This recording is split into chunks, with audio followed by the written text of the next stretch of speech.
Okay, this will be my review of Taken, with starring Mr. Liam Neeson. And Mr. Liam Neeson plays Brian Mills, who's an ex-CIA agent, and all he wants to do is spend some time with his daughter because he never got to because he was off doing CIA stuff.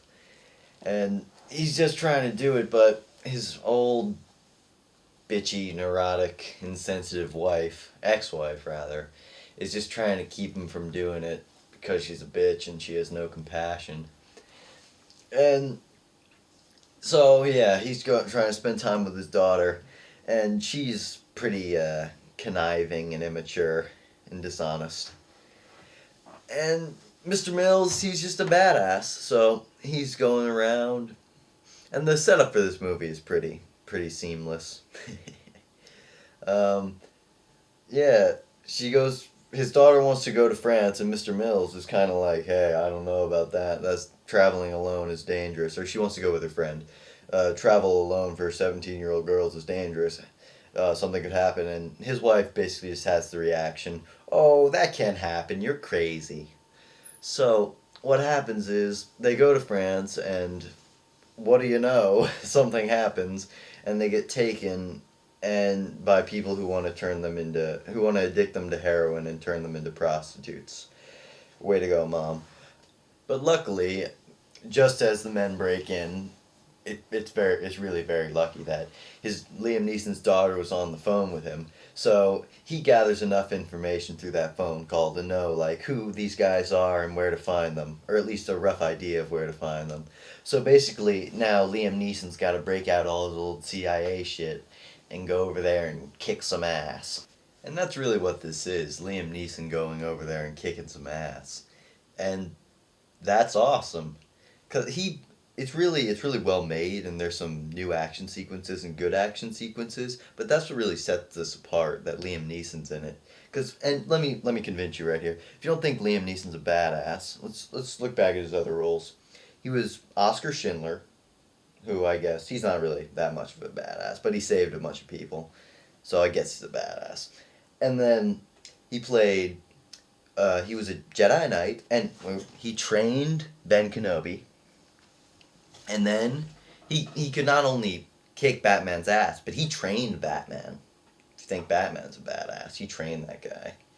And then also, oh yeah, he was also a huge lion that was an allegory for God. So yeah, he's a badass. I don't know who you are. I don't know what you want. If you are looking for ransom, I can tell you I don't have money. But what I do have are a very particular set of skills. Skills I've acquired over a very long career. Skills that make me a nightmare for people like you. If you let my daughter go now, that'll be the end of it. You have a 96-hour What? to never finding her. But if you don't, I will look for you. Where is she? I will find you. I will kill you.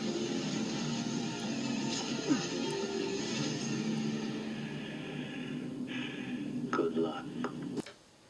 Now, if anything in that audio clip sounded appealing, then you'll probably like this movie. You'll also probably like it if the idea of Liam Neeson just going after hundreds and hundreds of bad guys and just killing them all, if that appeals to you. I mean, I'm not a gore man, and there's no gore in this. It's PG-13, but still awesome. I can appreciate a high body count, and that's what this movie has to offer, so that's good.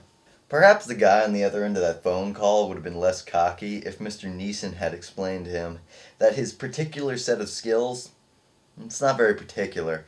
He's basically an expert in martial arts, espionage, gunfighting, knife fighting, impersonations, torturing, high-speed pursuits, and just a crapload of other skills that are basically standard issue for most action heroes. This was basically what I was hoping Man on Fire was going to be, except with Liam Neeson.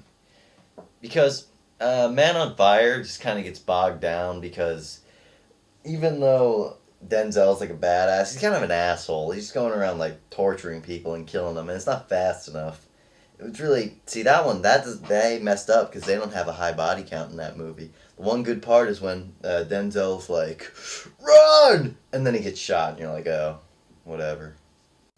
Now, as I said before, the action scenes in this one are really well done, and the fistfights do occasionally get a bit shaky, but they're nowhere near as incomprehensible as the seemingly equivocal fight sequences present in such films as Quantum of Solace and The Bourne Supremacy. I think it's time for a new segment. It's called Core. What do you think of this film? Core lives overseas, so we're gonna have to get him on the telephone. Core, what do you think of this film?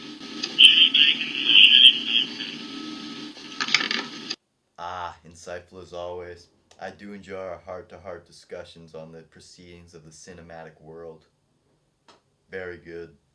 Listen to Core, folks. You could learn a thing or two from him. He's a god amongst film critics.